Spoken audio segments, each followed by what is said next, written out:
Madame, Messieurs, bienvenue dans votre point de vue juridique, votre émission qui vous parle de droit, qui vous parle de la justice, bien sûr avec un invité. Et pour aujourd'hui, nous avons le réel honneur et plaisir d'inviter le juriste Fabrice Estache Belonga. C'est un juriste, bien sûr, dans le côté de droit pénal, avec qui nous allons débattre au cours de cette émission le thème droit de manifestation. Nous allons le suivre avec vous. Suivez-nous avec une attention plus particulière que nous vous demandons de pouvoir nous donner durant cette émission. Madame, Messieurs, encore une fois, bienvenue. Monsieur Estache, bonjour. Bonjour, monsieur les journalistes. Vous êtes juriste, je l'ai annoncé au début de mon annonce. Vous vous spécialisez un tout petit peu dans les recherches en droit pénal. Comment sentez-vous? Oui, je suis à l'aise et je suis vraiment à l'aise à répondre à vos questions et disponible. C'est un réel plaisir pour nous d'honorer notre invitation. Merci beaucoup. Déjà à l'entrée, nous pouvons dire vous êtes un citoyen congolais. Bien sûr, vous l'avez dit. Des pères et de mères. Oui, des pères et des mères. Ah, c'est pas 50% ou des Dakar. Non, je suis à 100% congolais des pères et des mères, tel que vous également. Ah, bon, c'est peut-être que c'est que les gens aussi peuvent connaître. Je suis congolais, comme monsieur Estache aussi est un congolais. Déjà à l'entrée de notre émission, monsieur Estache, nous avons voulu et pensé débattre avec vous le thème de droit de manifestation. Déjà en rapport avec la définition du droit, nous savons que nécessairement c'est une science ou c'est quelque chose qui remet à l'ordre pour envoyer à la question de la justice ou pour remettre la justice à quelqu'un qui en réclame. Et pour vous, comment pouvez-vous définir le droit? Oui, les droits de la manifestation peut être d'abord le droit. D'abord en droit, nous reconnaîtrons vraiment facilement que non, chacun, celui qui se trouve que ses droits ne sont pas totalement respectés, il doit les manifester. Et en d'autres termes, les droits de la manifestation peuvent être définis comme le rassemblement ou les mouvements ayant pour un objet. Les manifestants peuvent également manifester d'une manière à une autre pour présenter leurs désirata ou revendications devant l'autorité. Ah, déjà nous avons une définition. Vous définissez le droit des manifestations comme une forme de revendication que le manifestant font à l'endroit de l'autorité pour leur montrer que leurs droits peut-être sont violés ou réclamer un droit qui leur revient. Exactement. Merci parce que vous nous avez éclairé la lanterne en rapport avec cette définition. Mais déjà à l'entrée, puisque vous les définissez comme cela, pensez-vous que dans notre pays, puisque vous êtes congolais, est-ce que le droit des manifestations est réellement, vraiment respecté? Oui, je peux dire que le droit de la manifestation est respecté, sauf que avant de manifester, il faut pouvoir informer l'autorité pour avoir peut-être l'encadrement des manifestants, mais du moins le droit des manifestations est constitutionnel. Cela est constitutionnel sur l'article 26 de la Constitution, alinéa 1er. La manifestation est constitutionnelle. Et également, je reviendrai sur l'article 10 de la Déclaration des droits humains. Cela est constitutionnel, reconnu. C'est un droit international. On les reconnaît à tous. Puisque vous parlez de la Déclaration universelle des droits de l'homme, je vais directement aller à celui que son droit est violé. Pensez-vous que cette personne doit réclamer auprès de qui? Mais vous savez, lorsque je parlais de demander, disons informer, on informe l'autorité, cela ne va pas de même que demander l'autorisation à l'autorité. C'est-à-dire, si j'ai besoin de manifester, j'irai juste informer l'autorité et l'autorité va peut-être demander à la police de nous encadrer et non demander l'autorisation. Parce que vous savez, aujourd'hui, si je vais manifester contre telle demande qui ne va pas de mon encontre, Je ne peux pas vous demander. Et si je venais vous demander, vous allez dire non, peut-être regardez, il veut manifester contre moi, alors je ne vais pas l'autoriser. C'est ça d'ailleurs la question que moi je me pose. Quand vous dites que il faut demander, pardon, quand plutôt vous dites qu'il faut informer l'autorité, je me dis, est-ce que au-delà de l'information, parce que essentiellement, heureusement, vous avez plutôt parlé de l'information, parce que étant donné que vous communiquez votre desiderata déjà auprès de cette autorité, pensez-vous que cette autorité sera en mesure de pouvoir répondre à votre desiderata par la voie de manifestation? Parce que ces derniers ou cette dernière pense déjà que vous allez peut-être mettre à nu ces bavures ou encore ces dérapages en termes de droit. Non, en termes de droit, on informe l'autorité. C'est ce qui dit la Constitution à son article 26. On informe juste l'autorité que je vais manifester. Admettons, aujourd'hui nous sommes mercredi, je voudrais manifester peut-être les samedis. J'informe à l'autorité aujourd'hui. Autorité, je vais faire tel travail le samedi. Je vais manifester contre ça. Alors, je vous demande juste le mesure d'encadrement. Vous allez nous envoyer le policier ou les services de sécurité qui vont juste nous encadrer jusqu'au point là où nous allons déposer notre mémorandum, par exemple. Ou encore, vous allez également nous empêcher au cas où nous allons peut-être déraper.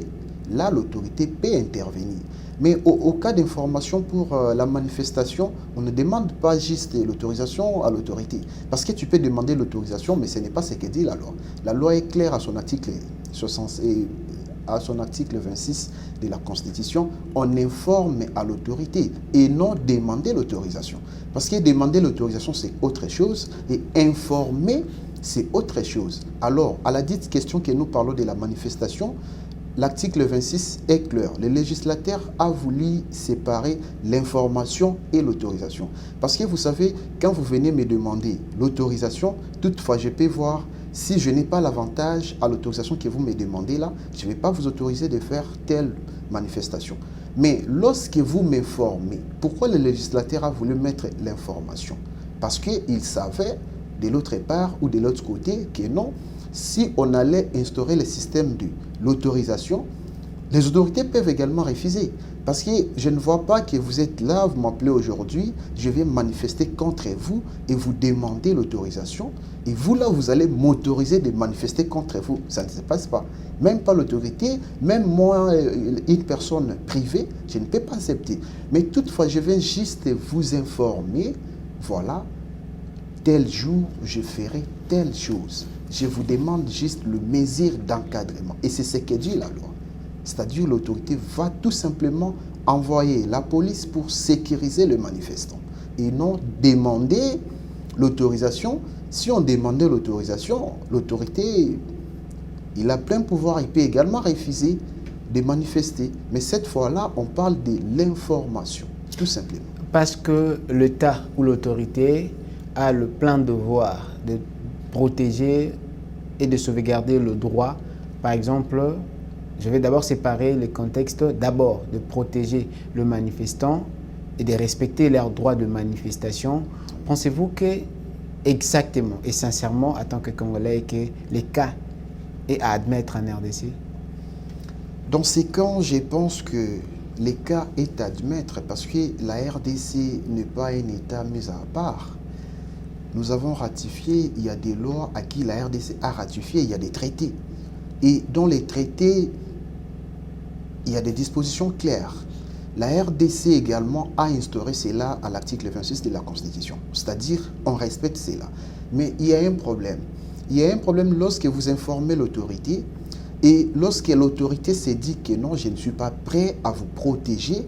Là, ça pose un problème. Cela ne relève pas de l'incompétence notoire de la part de l'autorité. Non, c'est-à-dire que s'il y avait des mesures sécuritaires déjà bien engagées et s'il y avait déjà ces plans sécuritaires aussi dans un État comme la RDC et que par la suite d'une information, d'une manifestation et que l'État vient peut-être pour dire que je ne serai pas en mesure de vous protéger à ces temps-ci, vous devez peut-être reporter votre manifestation.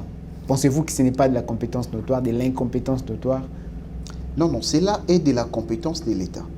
Pourquoi c'est de la refuser. compétence? Non, oui, l'État a l'obligation de refuser, de même qu'il peut également vous autoriser. Parce que je prends Mais quand sous examen. que font plutôt les éléments de la police dans les cas où l'État pourra dire que non, donnez-moi du temps pour reporter au moins cette manifestation. Que fait les éléments de la police sur les champs? Mais vous savez, nos Ça éléments peut-être sont insuffisantes. Non, non. Les problèmes n'est pas à ce niveau. Les problèmes est comment? Tel que les cas sous examen. Nous avons aujourd'hui là, nous allons y arriver. Non, nous allons y arriver. Mais sauf que nous parlons ici d'abord sur le droit des manifestations. Je pensais que ma question était celle de savoir si exactement c'est un droit, excusez-moi, qui revient à la population et que cette dernière a introduit une information auprès de l'autorité et que l'autorité, par sa compétence, dise que je ne serai pas à mesure de te protéger. Cela ne relève pas de l'incompétence notoire de l'État ou de la part de l'autorité. Cela n'est pas de l'incompétence notoire de l'État. Mais cela est de la compétence de l'État. Pourquoi? Lorsque vous m'informez, demain, je vais faire marche. Et moi, l'État, je me dis non, maintenant, là, je ne suis pas en mesure de vous protéger demain. Vous savez, lorsqu'il y a des manifestations, il y a des dérapages. Il y a des bagarres, il y a des vols, il y a tout. Tout vient, même si on marche avec l'État, même si l'État vous autorise, il envoie les éléments de la police pour nous protéger, il y aura toujours les dérapages, il y aura les injures, il y aura tant de choses. Maintenant, dites-moi, lorsque l'État s'est dit, je ne suis pas en mesure de vous protéger, projetons ça pour prendre les mesures peut-être appropriées pour mieux vous protéger. Je ne trouve pas qu'il y ait un petit problème là-dessus. C'est-à-dire c'est une question de l'information et lorsque celui-ci s'est dit qu'il n'est pas prêt à nous protéger, on ne peut que s'incliner et attendre lorsqu'il va nous protéger. Parce que la question est de sauver le vie humain. Nous ne voulons pas là où vous demandez une autorisation. Non, ce n'est pas l'autorisation. Vous informez l'État. Lorsque vous l'informez, c'est juste pour vous protéger. Monsieur Eustache, pensez-vous pas que là, peut-être le procédure est biaisé en rapport avec que quand la population ou la personne concernée a manifesté donne son avis ou informe l'autorité et que l'État à son tour dit que non, je ne serai pas à mesure. Ça revient tout de même à celui qui réclame un salaire et qu'on lui dit non, je ne serai pas à mesure de te payer aujourd'hui. Cela nécessairement remplace directement la compétence par l'incompétence et remplace la responsabilité par l'irresponsabilité. Parce que moi, j'estime en rapport avec ce que vous dites selon les dispositions de la Constitution à son article 26 que vous venez d'évoquer ici, si c'est un droit de manifester. Pourquoi ne pas... En fait, je ne sais pas pourquoi est-ce que le manifestant devront attendre pour que l'autorité leur donne un go pour qu'ils puissent manifester. Et de la part de l'État, s'il y a exactement cette pensée de pouvoir dire que attendez jusqu'à ce que moi je vous donne les ordres de manifester. Là, il n'y a pas une procédure qui est biaisée? Non, vous savez, à cette question-là, lorsque vous informez l'État ou l'autorité, la question c'est de protéger nos vies humaines. On ne peut pas manifester et après nous aurons des cas de meurtre, assassinat, tout ça, on n'en a pas besoin. Mais la question majeure, c'est de protéger les manifestants. Et dites-moi, lorsque vous informez à l'autorité s'est dit qu'il n'est pas prêt à protéger le même jour que vous avez informé où vous devriez faire vos manifestations. On ne peut que se plier parce que la question majeure est que ta vie reste en sécurité. Parce qu'on ne veut pas encadrer la manifestation, mais on va encadrer juste le manifestant. La question reste de protéger nos vies et non de voir si l'État est capable ou incapable. L'État est capable, mais toutefois, la question majeure, c'est de protéger nos vies. Nous allons aller peut-être par définir les attributions de chacun, peut-être de ceux qui sont concernés à manifester et ceux qui sont peut-être concernés à protéger le manifestant, comme venez de le dire. Pour vous, qui peut manifester? Normalement, celui qui peut manifester, c'est toute personne qui se sent aisée. Que non, quand ça ne marche pas, je constate que non, avec vous, ça ne marche pas. Je dois manifester. Et j'ai les droits là, c'est la Constitution qui l'autorise. Et je crois à l'article 12 de la Constitution, tout Congolais est égaux devant la loi. Et quand je trouve que ça ne marche pas, j'ai le droit de manifester. Donc, tous Congolais sont égaux devant la loi. Ah oui, c'est l'article 12 de la Constitution. Et selon vous, vous pouvez dire qu'il n'est pas seulement celui manifestant que celui peut-être qui réclame les intérêts politiques. Il est peut-être aussi un manifestant, celui qui réclame un salaire décent. Mais vous savez, dans nos manifestations actuelles ou dans les mondes, beaucoup plus ils pensent dans des partis politiques. C'est-à-dire il y a des manifestations personnelles. Il y a un groupe de gens qui veulent manifester contre l'autre. Et que fait l'État? L'État ne peut, par exemple, vous venez introduire votre information auprès de l'État ou l'autorité, de même que l'autre partie vienne également demander le même jour. Vous voyez que ça ne va pas marcher. Parce qu'on ne saurait pas, même au niveau de la police, il y a ceux qui travaillent, il y a des policiers actuels, et il y a des policiers maintenant qui sont à la maison. Ils ne sont pas en service. Vous voyez, manifester, c'est bon, c'est bien, mais encadrer, par exemple, la population de plus de 10 000 personnes, attention, il y a déjà, c'est très dangereux. Et quand on n'est pas vraiment sûr à s'assumer à la protection, il y aura des dérapages. Les manifestations ou les manifestants peuvent également s'attaquer contre la police. Et la police, à son tour, va vouloir se protéger parce qu'il ne peut pas également se laisser manipuler par les manifestants. C'est-à-dire il y aura les échauffourées, tout ça, ça va créer des morts, il y aura des blessés.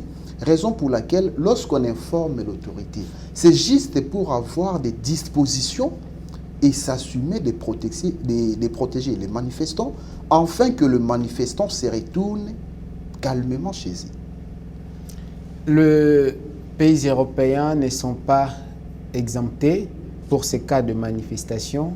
Et aussi, nous avons peut-être plusieurs exemples, comme dans notre pays, la RDC, malgré qu'il y a eu la protection de la part de l'autorité pour encadrer ces manifestants, nous avons quand même vu qu'il y a des bavures policières et il y a aussi plusieurs cas qui interviennent dans ces manifestations. Pensez-vous que la responsabilité reviendra à qui au cas où l'État a promis une protection ou l'encadrement de manifestants, mais par la suite, il y a eu des cas que je viens de citer? Avec cette question, je crois, lorsque l'État vous promet de vous protéger pendant votre manifestation et lorsqu'il y a eu bavure, mais la responsabilité incombe à celui qui devrait protéger. C'est-à-dire lorsqu'il y a eu bavure policière, c'est au chef de la police de s'assumer. Parce que c'est à lui à demander qu'est-ce qui est arrivé qu'on ait ça. Aussi longtemps que vous devriez protéger les manifestants. Donc à cette question, je pense que la responsabilité reviendra au chef de la police. Et de l'autre côté, s'il arrive que non, l'autorité n'autorise pas, ou l'autorité se dit je ne suis pas prête à vous sécuriser, et cette question-là, s'il y a eu bavure, on verra, la justice est là. Qui devrait respecter la loi, qui ne devrait pas respecter la loi. La question resterait juste de respecter de part et d'autre. Parce qu'aujourd'hui, si on vous autorise, disons, on accepte pas l'autorisation, mais on accepte de vous encadrer, qu'il n'y ait pas de dérapage. Parce que la police ne peut intervenir que lorsque vous avez commencé à déraper. Même si vous êtes protégé, mais la police va intervenir. Et au cas où peut-être il y a ces dérapages, pensez-vous que comme c'est peut-être peut venir de la responsabilité qui incombera à la police, selon vous, quelles sont peut-être les sanctions qui sont prévues par la loi à un policier ou à une autorité qui, par exemple, essaiera de pouvoir mettre en dehors de droit une personne qui veut manifester? Vous savez qu'il y a des sanctions. Par exemple, lorsqu'on accepte, la police accepte de vous protéger et que vous y arrivez là, il y a eu dérapage de la part de celui qui devrait vous protéger. Par exemple, il y a eu cas de vol, mais les choses est claires, qui va s'assumer? C'est vous qui devrez me protéger, moi et mes biens, pendant que je suis en train de manifester, et pendant que je perds mes objets ou mes histoires, c'est vous qui devrez s'assumer. Et il y a des sanctions pénales. Par exemple, admettons, je venais de suivre, il y a un journaliste qui a été tabassé. Mais il a été tabassé par qui? C'est par les agents de la police. Et ces agents de la police vont répondre. On ne va pas laisser comme ça. Lorsqu'on demande l'autorisation, c'est autre chose. Mais lorsqu'on informe, mais cela ne vous donne pas droit de déraper, même si au-delà de tout, nous allons quand même épingler ces points. Bon, en fait, ce n'est pas quand même le sujet du jour, mais sinon, pensez-vous pas que c'est, puisque nous parlons de manifestation, ne pensez-vous pas que c'est aussi une façon de pouvoir faire une violation de la liberté de la presse et des opinions? Vous savez, dans notre pays, nous devons de gauche à droite respecter la loi. Parce que violation des presses, oui, ça s'est fait, ça s'est commis, mais je ne sais pas. C'est une question de revoir au niveau de la police, parce que nous devons savoir que non, qui est le journaliste? Que fait le journaliste? Les journalistes sont venus faire quoi? Parce que à la manifestation, les journalistes sont venus juste couvrir l'événement, mais il ne fait pas partie des manifestants. C'est-à-dire qu'il faut faire part des choses. De même que les agents de la police sont venus juste encadrer ou disperser le manifestant. De même que les agents de la police sont protégés, de même que les journalistes doivent également être protégés. Parce qu'ils ne sont là que juste pour faire leur travail. Un journaliste qui vient là juste pour prendre les images, c'est inacceptable de voir ces journalistes être traités comme si, je ne sais pas. C'est-à-dire qu'il faut protéger les journalistes pendant qu'ils font leur service. Ils sont au service de même que la police qui est venue protéger les manifestants. Là, dans ces cas, peut-être je vais louer la bravoure et l'engagement du général Kassongo qui se bat et qui se donne corps et âme pour la protection et la liberté de la presse. Mais notamment, ce n'est pas le cas que nous voyons avec les éléments de la police. Il y a notamment les journalistes sont muselés, il y a des journalistes qui sont aujourd'hui, vous venez de les parler, incarcérés. Ben, c'est en dépit aussi de ce que, je ne sais moi, ce que d'autres font. Mais je peux nécessairement qualifier pas que c'est une violation de la liberté de droit de la presse ici en RDC. Je répète encore cette question. Dire que c'est une violation, bon, il y a violation, c'est lorsqu'on ne respecte pas les textes. Évidemment, vous l'avez évoqué, il y a violation. Moi, parce que parmi peut-être que le droit d'un journaliste, ce sont avoir le droit d'accès à l'information, le droit et la liberté d'expression, et le droit aux sources d'information. Ce sont parmi le droit phare peut-être d'un journaliste. Et si, par exemple, on lui interdisait d'approcher là où il y a l'information, d'accéder là où il y a l'information, c'est déjà une violation, vous admettez cela. Et si, par exemple, on lui dit de ne pas parler quand il faut parler, mais il est la voix de son voix, c'est aussi une violation. Et quand peut-être qu'on va lui interdire de ne pas posséder ou encore d'utiliser un canal qui pourra nécessairement faire passer son information, sa communication. Ne pensez-vous pas que tout cela sont aussi des violations? Vous savez, nous sommes en train de lutter contre cela parce que dans votre domaine, je venais tout à l'heure de le répéter, un journaliste doit faire son travail librement. Un journaliste qui est venu couvrir l'événement, il ne peut pas être traité de même que le manifestant. Non. De même que les agents de la police qui sont venus couvrir l'événement, disons, en sécurisant les manifestants, de même qu'ils sont protégés, de même qu'ils doivent également protéger vous les journalistes. Moi, je n'accepterai pas un journaliste qui vient couvrir l'événement et qu'il soit traité tel que je venais de voir tout à l'heure là. Ce n'est pas vraiment totalement acceptable, mais j'ai continué vraiment à m'adresser au général Kassongo de bien encadrer ses agents parce qu'il y a un dérapage. On n'accepterait pas qu'un journaliste soit traité ainsi. Là, on n'accepterait pas. Ça, c'est violer la loi. Ce n'était pas le sujet du jour ou la thématique que nous devons débattre. Mais cela arrive, on ne peut pas se taire quand même. Cela arrive, c'est notre pays. Je ne sais pas s'il faut dire qu'il faut faire avec. Ce serait une façon d'encourager les mâles, mais le message est passé. Le général Kassongo quand même a suivi. Tout ce que vous venez de dire, c'est quand même encourageant. Vous, en tant qu'acteur, de pouvoir ne pas encourager des antivaleurs. Parce que c'est par la presse que nous devons faire remonter et promouvoir. Et nous rappelons que la presse est le quatrième pouvoir.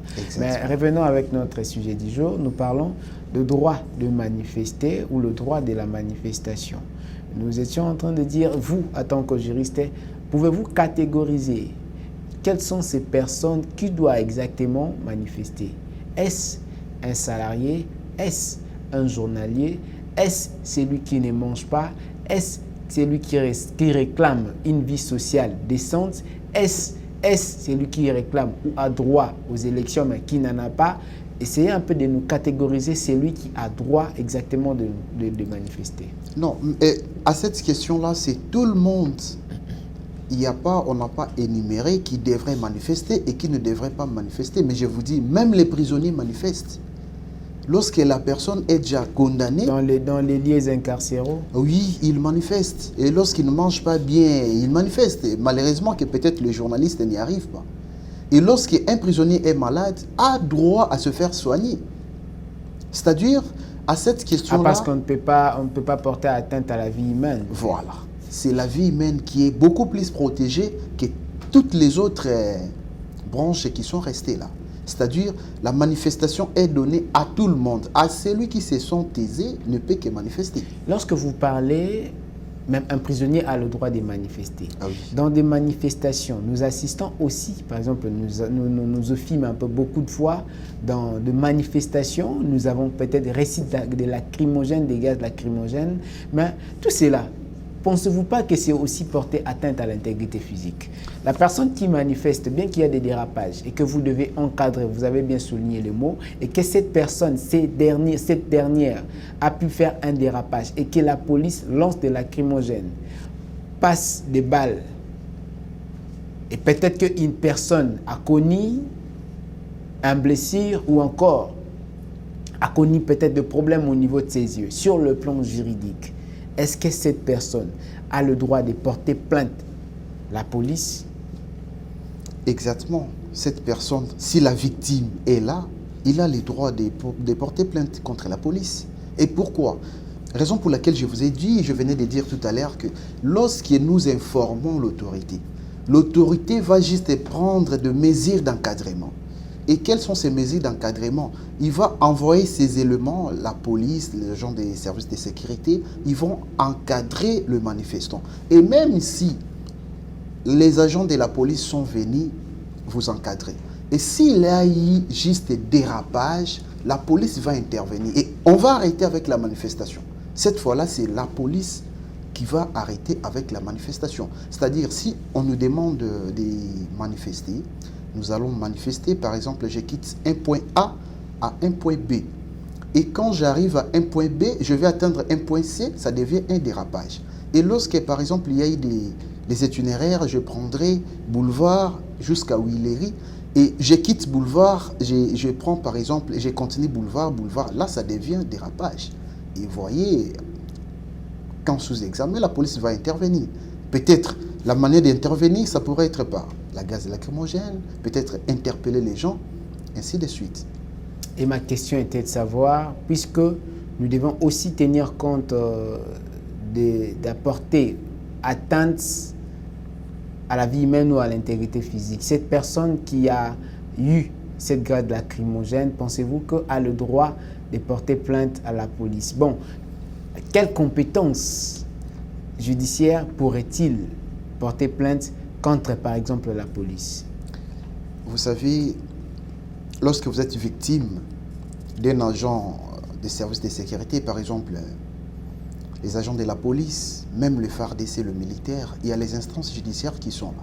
Et cette fois-là, si je suis victime d'un policier ou d'un agent de la police, j'irai me plaindre auprès des tribunaux militaires. Nous avons des garnisons, les tribunaux des garnisons qui sont là. Nous avons l'auditorat militaire des garnisons qui sont là. Nous avons, c'est-à-dire il y a les instances judiciaires qu'on peut se plaindre contre les agents de la police. Et ce n'est même pas que les agents de la police, même le FARDC, même un général qui commet une infraction, ou une infraction, j'allais dire, un général qui commet une infraction là, et à cette infraction-là, oui, il est passible à des sanctions pénales. Militaires, ils sont là. L'infraction est individuelle. Cela ne voudrait pas dire que non, je suis général, je ne peux pas aller au-delà. Non, je suis général, je respecte la loi, et quand je commets telle infraction, cette infraction-là a sa compétence. Je n'irai pas peut-être me plaindre au parquet civil, mais j'irai au parquet militaire. Je vais me plaindre là-bas et on va interpeller le général. Il va répondre à l'infraction qu'il a commise. Il va répondre à l'infraction qu'il a commise. Madame, Messieurs, je rappelle que nous avons reçu Monsieur Fabrice Estache Belonga, qui est un juriste et un chercheur en droit pénal. Nous débattons avec lui les sujets de droit de manifester ou le droit de la manifestation. Et je vous rappelle, soyez juste branchés et nous continuons avec cette émission. Monsieur Fabrice, nous sommes déjà à la deuxième phase de notre émission. Nous avons parlé du côté de manifestants, mais nous revenons du côté de l'autorité auprès de qui les manifestants doivent plutôt manifester. Selon vous, si peut-être que vous avez, si soit vos droits sont lésés, pensez-vous que vous devez vous manifester auprès de qui? Mais si mes droits sont lésés, par exemple, nous sommes à Kinshasa, j'irai totalement informer le gouverneur de la ville. Et je l'informe, et c'est comme ça que moi, je vais commencer à manifester. Par exemple, je suis un citoyen congolais, quand je trouve que non, cette histoire ne me plaît pas, je ne peux que manifester. Je vais prouver mes mécontentements, que non, je ne suis pas satisfait suite à ça. Alors, j'appelle à l'autorité de l'État de me rétablir dans mes droits ou à répondre à ce que lui devrait faire à nous protéger. Donc, c'est par là que je dois manifester. C'est par là que vous devez manifester. Mais pensez-vous, est-ce qu'il y a une catégorie bien précise des autorités auprès de qui, comme la population, peut manifester? Est-ce que c'est auprès des institutions démocratiques comme le Parlement de la République? Est-ce que c'est auprès de la présidente de la République, comme par exemple dans le cas de la réclamation d'une vie sociale décente? Vous avez, par exemple, dans cette question, social ou social de la population, cela émane du chef de l'État. Parce que c'est lui qui incarne sa vision pourvu que cela se réalise. Par exemple, je suis là, je suis en train de voir que non, il y a une loi qui ne marche pas, je vais manifester. J'irai par exemple devant l'Assemblée nationale, interpeller les députés, leur demander de faire réellement leur travail. Et si je suis fonctionnaire de l'État, que je trouve, je ne me retrouve pas, je ne suis pas totalement payé, il y a les impayements, j'ai le droit de manifester. C'est-à-dire, cela ne demande pas que je puisse voir, même les agents de la police manifestent. Même les agents de la police manifestent. C'est-à-dire, toute personne qui se sent aisée ne peut que manifester. Il a son droit, c'est reconnu. Le droit de manifester est un droit constitutionnel et un droit international.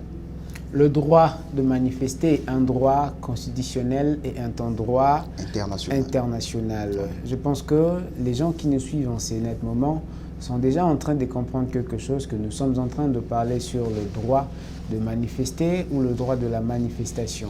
Et cette question étant une question très saillante, étant une question très importante, nous avons voulu au moins répondre à cette question en rapport avec tout ce que vous nous avez envoyé comme vos préoccupations, les soucis en rapport à ce que vous devriez savoir pour ce qui concerne la manifestation. C'est pour cette raison qu'on a réussi pour vous, Madame, Messieurs, chers téléspectateurs, un juriste pour éclairer cette lanterne.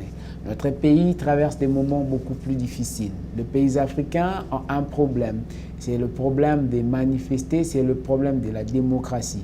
Et puisque quand nous parlons de la démocratie, on voit la liberté. Quand nous parlons de la liberté, on voit le droit de manifester. Quand on parle de la manifestation, on voit des revendications. Et quand on parlera des revendications, on va voir exactement la réaction ou l'action de l'État pour répondre aux attentes et désidérata de la population. Étant donné que cette question est une question saillante, une question importante, je rappelle que nous avons réussi pour vous, Monsieur Eustache Fabrice Belonga, avec qui nous continuons ce qui concerne notre question, bien sûr, avec le droit de manifester. Vous étiez en train de dire que le droit de manifester est un droit constitutionnel. Et puisque tous Congolais sont égaux devant la loi, vous pensez que même les autorités peuvent manifester? Exactement. Et même auprès les de autorités. qui? Puisque la population doit manifester auprès des autorités, les autorités doivent manifester auprès de qui? Les autorités également peuvent aussi manifester. Parce que, à cette question-là, lorsqu'on parle des droits des manifestations, on sent vraiment que la personne ne se retrouve pas. Et cela n'est pas énuméré de dire que non, dans quel cas, par seulement la exemple, une population. autorité peut revendiquer, ou c'est ça, dans quel cas que l'autorité peut revendiquer ces droits? Par exemple, je dirais avec ce qui s'est passé au Kasaï, avec l'histoire de l'Angola, là. Mais ce sont nos autorités qui ont manifesté. Ils ne peuvent que manifester d'une voie diplomatique. Les autorités aussi manifestent. Lorsque un État attaque notre État, les autorités ou l'État manifestent. Et il va demander à l'autre État de réparer sa préjudice ou la préjudice subie. Et là, vous parlez de la diplomatie. Mais quand on pourra peut-être revenir à cette question diplomatique, si un État ou une autorité, parce qu'une autorité représente directement un État, si cette autorité sent que son pays est faible pour pouvoir reprendre le bâton des commandements ou pouvoir gagner, conquérir, peut-être si on peut parler de la question de la guerre, n'est-ce pas que ces politiques ou encore cette autorité est censée souffrir de la négomanie? C'est-à-dire que chercher toutefois à pouvoir négocier et à pouvoir chercher une négociation et dans cette question diplomatique. Mais je pense que ce ne sont pas des questions de manifestation. Non. Vous savez, dans la voie diplomatique, il y a toujours des négociations. Et lorsque je viens vers vous, nous sommes en train de négocier, que je trouve que ça ne marche pas, je vais saisir maintenant les instances judiciaires internationales. Il y a les instances judiciaires internationales. Par exemple, la RDC, nous avions un cas avec ces Burundi, je crois. C'est-à-dire, lorsqu'on a négocié, cela n'a pas pu marcher entre nous à l'amiable. Nous avons saisi la justice internationale. Il n'y a qu'à nous juger. Et il y aura des préjudices de l'autre côté qui va les réparer en faveur de nous. C'est-à-dire, la manifestation n'est pas forcément dit ou donné à la population. C'est tout le monde qui doit, même l'État manifeste. Ah, donc si je comprends bien, si on peut citer le voie de manifestation, il y a le sit-in, il y a le revendication, et quand on parle de revendication, on peut porter plainte, on peut réclamer ses droits, et cela est légal et constitutionnel. Exactement. Donc, une autorité peut aussi instruire une plainte contre un État pour le fait qu'il n'est pas dans ses droits. Voilà. Ça se fait. C'est là, c'est-à-dire c'est d'une voie diplomatique, l'État agit ainsi. Mais l'État n'agira pas tel que nous allons demander, nous la population, nous allons manifester contre X ou Y. Non. Chez l'État ou les autorités, ils n'agissent que d'une voie diplomatique, mais pourquoi la population ne peut pas eux aussi agir de cette façon? Bon, vous savez, à la population, il y a un sérieux problème. C'est quoi les problèmes? Aujourd'hui, vous pouvez m'appeler et je viens et vous me dites que non, avec toi, ça ne marche pas. Cherchez les moyens pour éviter cela. Je peux comprendre, mais il y a un autre qui n'accepterait pas ainsi. Voyez, avec la population, par exemple, lorsque vous venez informer, vous me passez l'information. À moi de voir ou d'apprécier. Et quand j'apprécie mal envers vous ou contre vous, vous allez dire que non, cette personne n'aime pas que je fasse ça ou je dois faire ça. Alors, je vais totalement m'impliquer contre votre propre volonté. Raison pour laquelle vous voyez à la population, nous sommes mêlés tous. Et lorsqu'on est mêlés là-bas, vous allez voir, il y a ceux qui respectent la manifestation, il y a ceux qui viennent pour barricader, il y a ceux qui viennent également pour, disons, créer les désordres dedans. Madame, Messieurs, c'était un réel plaisir de recevoir pour vous Monsieur Eustache Fabrice Belanga, merci. C'est un réel plaisir que nous puissions le recevoir ici sur ces plateaux du point de vue juridique. Et nous vous informons que nous avons débattu avec lui la question du droit de manifester ou le droit de la manifestation. Il a bien éclairé la lanterne du public tout en disant et en soulignant avec les grandes lignes dans ses propos pour dire que la manifestation est un droit pour tout Congolais qui est reconnu constitutionnellement et internationalement. Selon d'ailleurs les dispositions de la Déclaration universelle des droits de l'homme et dans la Constitution de la République, en ajoutant que le voie de manifestation ne reste pas seulement le voie de marche ou encore le voie de sit-in. Il y a aussi le voie qu'on appelle le voie de revendication, avec quoi on peut introduire une plainte contre une personne si on sent que ses droits sont lésés. Voilà. Et nous vous ramenons à comprendre que c'était une forme d'une pédagogie que nous devons instruire au chef de la population pour savoir que c'est là ce que nous avons débattu aujourd'hui, mais je crois que vous avez aussi un dernier mot à ajouter. Ah oui, un dernier mot à ajouter. Je n'ajouterai que juste votre plateau. Je vous félicite déjà. Je trouve que c'est déjà bon et prochainement, si vous m'inviterez ici, je reviendrai et je serai disponible à répondre à votre invitation. Il n'y a pas vraiment trop à dire, mais je salue tous les Congolais qui nous suivent à travers votre émission du point de vue juridique. Ça serait ainsi d'éclairer la population et de comprendre que non, ce n'est pas en marchant qu'on devra faire d'autres voyages et moyens. C'est-à-dire, il y en a plusieurs qu'on peut procéder à faire et tout marchera bien sans toutefois biaiser aux droits des autres. Sans toutefois biaiser aux droits des autres, nous rappelons que vous êtes aussi un acteur politique. Mais ici, nous ne recevons pas des gens à casquette politique. Mais sinon, si vous parlez en tant que juriste, nous sommes très flattés de pouvoir à ce que vous puissiez d'abord répondre à notre invitation. Deuxièmement, avec toutes vos analyses que vous faites ou vous avez fait au cours de cette émission. Madame, Messieurs, je ne sais moi dire encore une fois autre chose. Je crois que nous avons parler de la première partie de notre émission et la deuxième partie, nous avons dit, est consacrée uniquement à la question de savoir, à cette question d'actualité qui gangrène et qui devrait la chronique de l'actualité du pays. Nous parlerons ou encore nous voulons parler de la marche de la coalition Lamuka qui, sans succès, a été refusée par les autorités provinciales, bien sûr, de la ville de Kinshasa, mais plutôt que cette marche est prévue pour l'étendue du territoire national. C'est une question que nous allons aussi demander à M. Eustache Fabrice Belanga pour comprendre pourquoi il y a cette question. Est-ce qu'il y a-t-il une violation en rapport avec la marche qui était prévue par la coalition Lamuka? M. Eustache, pensez-vous que c'est une violation ou ce serait une forme de violenté, les gens qui veulent marcher librement parce qu'il y a une question de marche? Vous savez, à cette question, je resterai trop politique à cette question-là. Vraiment, c'est déjà arrivé. Je conseillerai prochainement aux manifestants ou à ceux qui veulent manifester, lorsque vous introduisez votre demande auprès de l'autorité, l'autorité doit nécessairement vous sécuriser. Et au cas où l'autorité séduit, par exemple avec les cas sous examen, la Mouka, j'ai suivi, le gouverneur les a demandé si c'est les 17 de marché. Mais et selon eux, ils n'ont pas voulu également suivre ce qu'a dit les gouverneurs. Mais je déplore, il y a eu des bavures policières. Vraiment, je ne suis pas d'avis avec ça. Je n'aimerais plus voir prochainement des pareilles histoires se répéter encore auprès de notre police. Parce que vous savez, lorsque les manifestants manifestent, nous devons les protéger.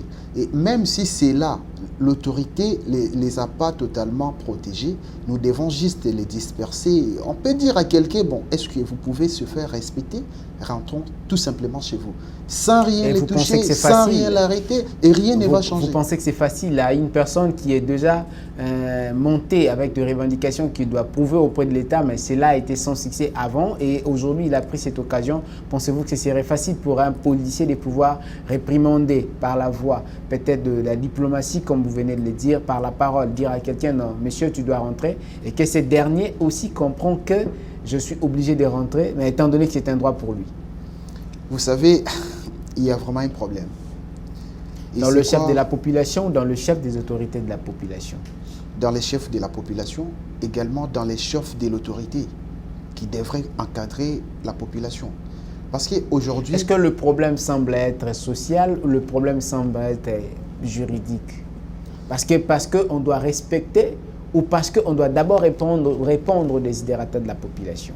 Vous savez, du point de vue juridique, l'article 26 est clair. Les droits de manifester est constitutionnel et cela est même international. Mais vous savez, en lisant bien l'article 26 là, le dernier alinéa là est clair. Il faut le faire en respectant la loi. C'est-à-dire, lorsque vous demandez à l'autorité, vous informez l'autorité, que l'autorité n'est pas capable de vous protéger. Vu qu'à la même article, ça nous dit il faut que cela se fasse en respectant la procédure ou la loi, on ne peut que se plier. Rien ne va changer. Parce que je ne vois pas, bon, de mon avis, je ne sais pas, même si il y avait avoir manifestation aujourd'hui ou demain, rien n'allait changer. On allait peut-être, de mon avis, on allait les autoriser et marcher comme tout citoyen et après se retourner. Rien n'allait se faire ou rien n'allait se passer quand même. On devrait les autoriser, tout simplement. C'est votre point de vue personnel, madame, messieurs. C'est par cette note que nous bouclons votre émission d'aujourd'hui du point de vue juridique. C'était un réel plaisir de vous revoir dans ces nouveaux numéros que nous avons réussi, messieurs Eustache Belanga Fabrice. Retenez qu'un juriste n'est pas seulement celui qui est docteur ou qui enseigne le droit, mais c'est plutôt celui qui pratique et qui fait ce qu'il y a de mieux pour amener l'équité et pour amener le droit dans le chef de la population qui ont fait son travail. C'était un réel plaisir pour moi de présenter cette émission pour vous, comme d'habitude. Prenons rendez-vous au prochain numéro. Merci.